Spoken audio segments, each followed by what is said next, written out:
What up, everybody? We're back again, and this time I am not alone. I've got my man Jacob Termini over Drummin here. man and 100 bands. JT from OP KC out here doing the thing. What's up, man? How's it going? Dude, I've got to give you props. You've had some of the best introductions. I know you think about this. I know you put time into this because they're a little too good. They're a little too smooth. The rhythm, the rhymes, the flow. But anytime we play a song live, where and these are impromptu, by the way, we don't practice like doing solos, or a lot of times we don't even play a song that has solos, but it naturally happens at some of our live gigs. And Brady will go around the horn and introduce every band member, and he has like a whole freaking rhyme.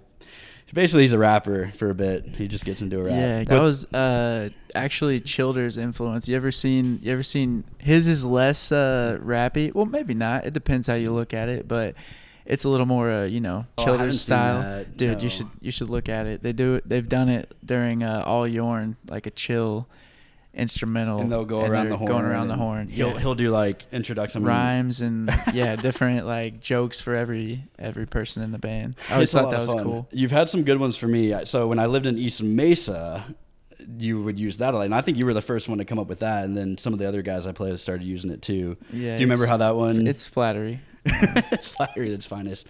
I think the beat maker from East Mesa. The beat maker from East Mesa. That's I think my favorite was JT with a beat on a seat. Yeah. Because in our early days, I'd play cajon, and it basically just sitting on a big wooden box. So, the beat on a seat.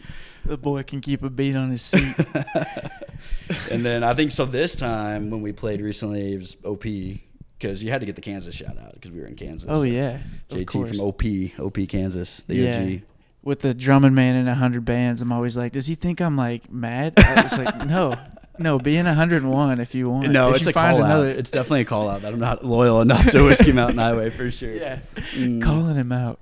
No, it's an honor, but it's maybe 3 bands, so yeah, it's a little dramatic. It's not 100, but so how did you very first start drumming? Growing up, I basically was the kid that would always find like utensils. I'd find like pencils, chopsticks, straws, whatever it was, and I would always beat along to like whatever was on the radio, whatever was playing, or something. Sometimes there'd be nothing on. I would just beat on my desk at school. My teachers hated that. I got in trouble a lot for that. But my parents were pretty much against me playing any percussion, like any drums, just because of the noise. And at the time, they just were not into that. They were not supportive of drums in the house. There was a few. Understandably. Of us, and, a lot of noise. It's loud. It's loud. It's obnoxious. I probably wasn't good, so. But finally, around middle school, they caved and they said, if you put up half, we'll put up half, and you can get your first drum set, and you can basically give it a try, but you got to stick with it. We're going to put up all that money. Like, you got to at least try. You got to stick with it. Like, it can't be a fad. But basically, I played clarinet just because I wanted to be in band. I had friends in band. You got to do something. Yeah. Maybe we need to work some clarinet and. Well, I was starting to learn sax because I was going to transition into saxophone, which really would have been cool. We love some good saxophone. Oh, yeah. But right when it was time to transition into saxophone is basically when I started playing percussion. So it's about 8th, 9th grade, got my first drum set, and basically just like learn by ear, just listen to songs, pop on some headphones, whatever, play, come up with my own random stuff. But never had like a real lesson, just kind of learn by ear, train by ear, and listen to music and figure it out. Like, what are they doing? How are they doing that? And then just kind of try it. Yeah. I did eventually join the band in high school. This was like pep band in high school? This was a number of things. So when you go to a small private school like I did, it all was the same. I did jazz band, I did pep band, I did, the band that would do performance shows. So yeah, it was like every band essentially. We didn't have marching band, otherwise probably would have done that too. But let's talk about who you were listening to before you got a drum set. Pretty much, I had a very classic Midwest dad. We listened to a lot of classic rock. Local Kansas City radio station 101 The Fox was on a lot before and after Chiefs games especially. Let's hear it. 101 The Fox.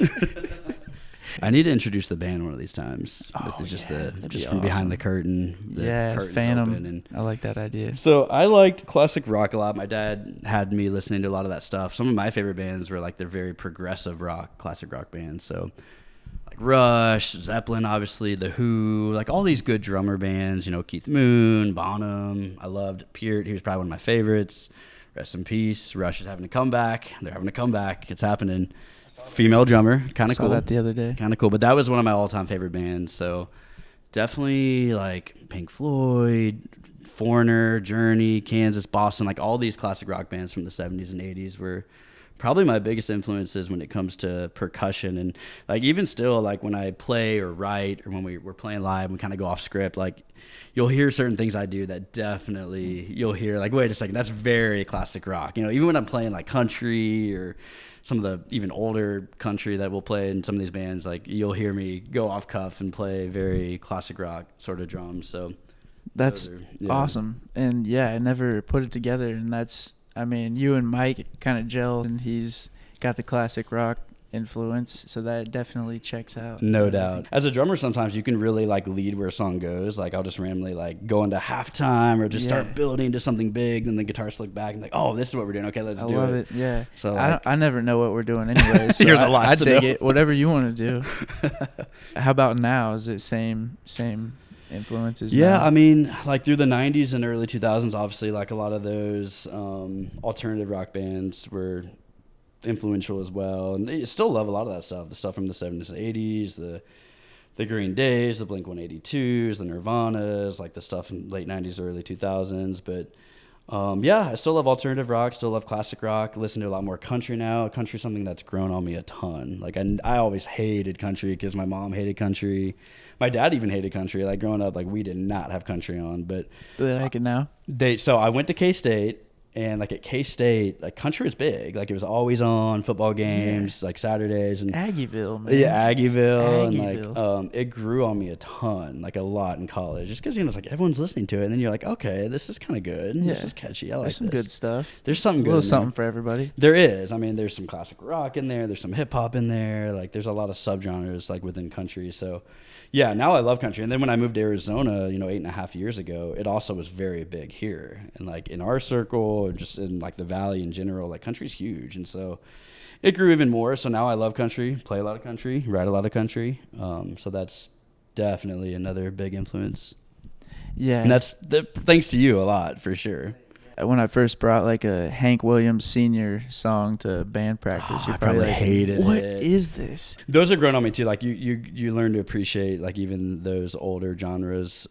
Seeing like in the 50s and 60s, like how they were recording some of those drums. It's like, wow, like you really have to appreciate what they were able to do back then with the technology. So after high school, being in bands and stuff, I know you played while you were at K-State. You played in band, right? Yeah, was that I like did. the next time after it high was school? There was a long, probably like 3-year gap. It probably wasn't until my junior or senior year of college when I lived with a bunch of buddies who also grew up playing music. And like I had the drum set, just collecting dust, but I brought it to college, you know, just in case. And finally I lived in like a house where like I could actually pull it out. We had like a shed in the back, so I set it up, would jam, mess around. Then another guy I lived with, Curtis, like he was like, dude, like I've played music my whole life, and like he had guitars and stuff. And then another guy that we lived with, he was a really good guitarist, so we just started jamming, started having fun. We're like, dude, we should Rock Band. The game Rock Band was definitely a big like that. We bought that for the house. Wow, I wonder how many people would say that. Yeah, I've heard it crazy, so many times. actually. That like it got me almost back into music Patty? in college because we'd play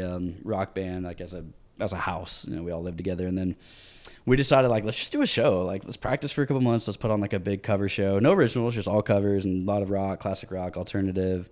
A lot of fun stuff. And that was the first time in like 4 years that I even picked up the sticks again and played. And so played for, you know, a year or two in college doing cover band stuff, and then graduated and again didn't play for a long time. So it wasn't until we started playing after that? Yeah, that was so how long was that? Probably a good 5 or 6 years of just not playing the drums at all or doing anything percussion-wise. And we had a buddy, Phil, who was going to open mics. He was helping run open mics through summer that we played softball with. And he stopped coming to softball and started doing open mics. Like, dude, what are you doing? Like, you got to come to softball. He's a great softball player. What's this guy doing? Yeah, so he starts doing open mics. I guess before that. So it was COVID, and not much to do. Can't go to bars, can't go out, not a lot happening. I think it probably was you were really starting to get into guitar maybe? Like were you starting to learn pick up At the... that time, it was pretty much just sitting in the apartment, just screaming at me. Sing And I it. was still feeling guilty about, I did have the guitar, but I was like freshly moved here and I did not know how to play it at For all. sure. You were just about to pick it up. But we had a lot of friends like Phil and Billy and, some other friends that basically were singers, songwriters, play the guitar. And during COVID, we'd go up to the roof at Aura where you lived and some of our other buddies lived there. And we would, since we couldn't go out, we'd like play music all night. Yeah, And I Donnie, decided... Billy. Yeah, Those Billy. guys, Who else? They were up there just howling. Oh, Joey on the fiddle or violin. Sorry. I don't know the difference. Depends if you're buying or selling it. But I knew that like I could play along if I had something, so I went and bought a cajon, like a very acoustic drum, and just started playing. Friday, Saturday nights, we'd all get together, sing songs. People would make requests, and that was kind of the first time me getting back into like doing anything percussion wise. And then I already had a djembe, which is another like very African drum that I played a lot in high school. Played a lot of like worship music in high school too. So like the cajon and djembe and some of that stuff was perfect for that. So I'd already had some experience. So it started very like acoustic, on the drums for me, like 3 years ago now.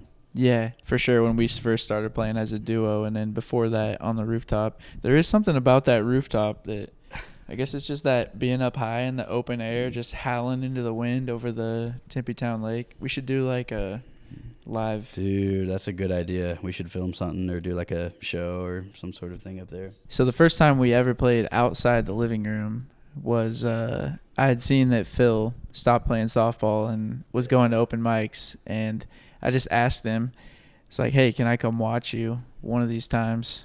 He's like, yeah, it happens at Bell's in Old Town, and you should come by and watch. And so we both showed up, and he had 2 songs, played one, and it was like, now my friend Brady's going to come up here and sing. I'm just like, oh. And we were checking it out with like the hopes that maybe another week or two we would try it, like get on stage for the first time. Was not ready, but then that's like the old cliche, like you'll never be ready. I knew Phil a little bit better. I knew his personality. I was like, this is gonna happen. I had a good inkling in the back of my mind. Like, he's gonna push us on stage. I know. So I don't even know if I told you, I threw the cajon in the car. We drove together. Well, yeah, you just threw it in the car. Oh yeah, you want me to hop on the cajon? Yeah, so I was like, I carry it around in my trunk. Yeah, right. It's very small, very easy to travel around with. No, but I knew that he would probably do that. So I was like, all right, if he makes Brady go up there, I'm going to at least hop up there with him just to give him like some support from, the stage. So had it, jumped up there. We did, what did we do? Childers? We did All Yourn. Which is not like the easiest song to try to cover. I mean, we did fine, obviously, like, we enough. We haven't done that song in like forever. I would love to. I know, we used to do it all the time, like those acoustic shows. Once we worked the keyboard back into the set, there we go. Get that going. Yeah, no, it's just like kind of you're never ready. You just kind of have to be put out there, and that was like April of 2023. Yeah, and then I think our first gig was the day after that Zach Bryan show. It was in like September, right? And was that the Muck show? Yeah, they were having a grand opening up in Payson, and we played their grand opening for our first set. That was a lot of fun. We did a lot of. I don't think we had any originals. Maybe one or two. We did. I've still got the set list. We did actually have quite a bit. By that time, we had Boomtown. Say it. See if I can't say it. Yeah. And we might have had another log as well. I'd have to go back and look. Yeah. But yeah, we did actually have quite a few originals. And we played them at that show that day. I can't remember. Yeah. That's crazy. It was only maybe a couple weeks later we did Summer Heat through On Stage Now. They put on that event, and that was a crazy jump because it went from doing like a small like cocktail bar to like a big venue. Like that was a pretty legit show. Yeah. Like bright lights, couple hundred people, like professional sound, professional so big video. We've never been back. We've never been back, right? Yeah, exactly. So we definitely need to do that. Yeah. But that was like the next big thing we did, and it was like pretty surreal. I remember before, like we were nervous, like we had to calm ourselves down. We went up and like It was awesome. It was just me on djembe and cajon and you singing and the guitar, like no full band, still just a very, which like the rest of the night, there was a lot of acoustic acts, but then the rest of the night, there was a lot of like big band acts. I remember thinking we could do this. Like we could get there. Like I don't think we're that far from like it was me. inspiring. It was very inspiring. Like being like, I can be on a drum set. Like we could have electric guitars. We could have the bass. We could do like for real big show gigs on a stage like this again in the future. But it still was ambitious at the time. I was like, this is like, we're not there yet, but it was inspiring for sure. If you had to say, what is your favorite cover song that we play? Ooh, cover song. Ooh, that's tough. Well, I love, so we've had, various people join us on stage, but lately we've been playing with Brandon Meter, awesome bassist, awesome guitar player, but he has really brought some of the funk and like where you can sing like octave, like you really have the range to sing a lot of that, funk. Even the Eagles stuff. Recently we did, what's a couple of the Eagles ones?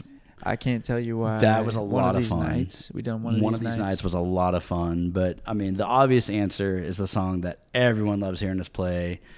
Band named Briscoe. Yeah.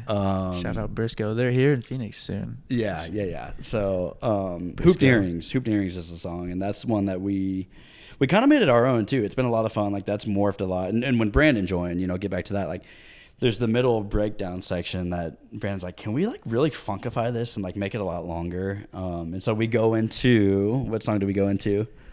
Live Freak. Yeah, Live Freak. Oh, freak out. So that's a lot of fun. I think we just pulled that out for the first time, at least that version of it, like a couple shows ago. And people were like, whoa, like what are they doing? Like no one saw it coming.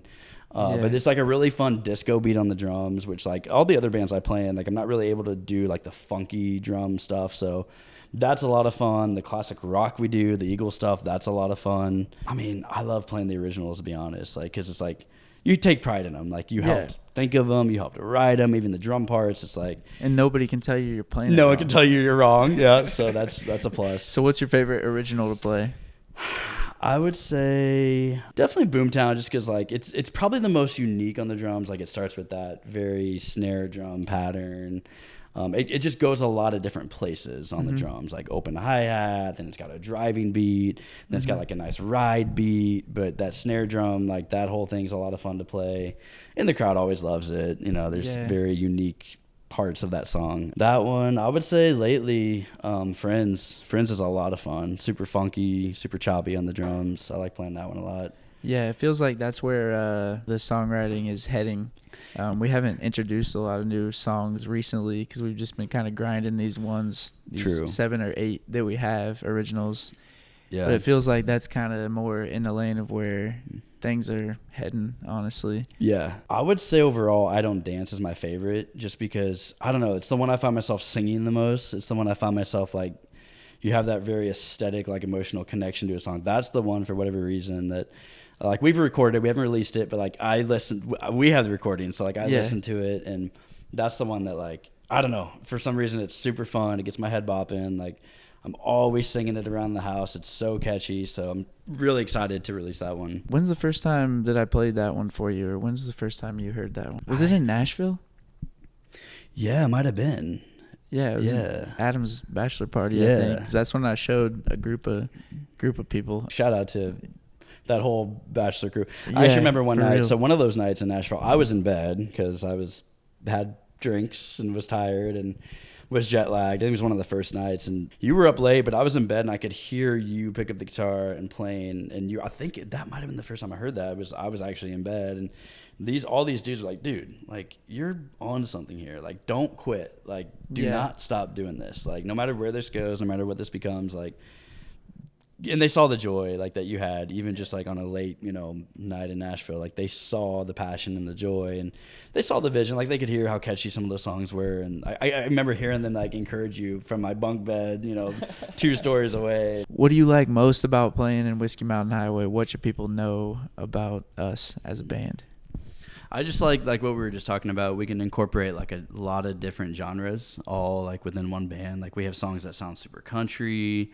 We have songs that sound like kind of classic rock, and it comes from like all of our influences, like obviously we talked about mine, classic rock, alternative rock, country, but like we all bring a little something different to the band. It makes it super fun. It makes it challenging. Like on the drums, like I can do a lot. like that maybe I can't do like when I play with other people. But yeah, so from a drumming standpoint, it's just a lot of fun to be able to incorporate all those different styles, and I like how you give a lot of freedom to like everyone that you play with, record with, you're on stage with. Like you let them all have a piece of it. Where some bands be like, no, like you need to drum this way, you need to play this way, or we're this band, like you can't do that. But like you're very like, if you want to like write a part that's more classic rock, like let's try it, let's do it, like we'll work around it, we'll make it work.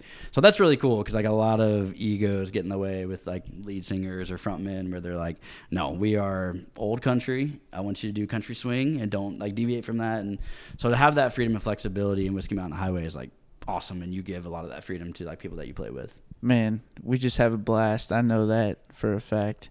Yeah. But we're just gonna keep on trucking. Hell I right. guess. I can't wait. We're just getting started. Yeah, I feel like I should like say out loud the times we're gonna be playing next, but I could just put it up in a graphic because I don't feel like it. Cool. But dude, yeah, thanks. Cool. Let's cheers to that. Cheers. Whiskey. And Jacob will be on many more times, but I think I have to say it every time now. Let's get on back down the highway.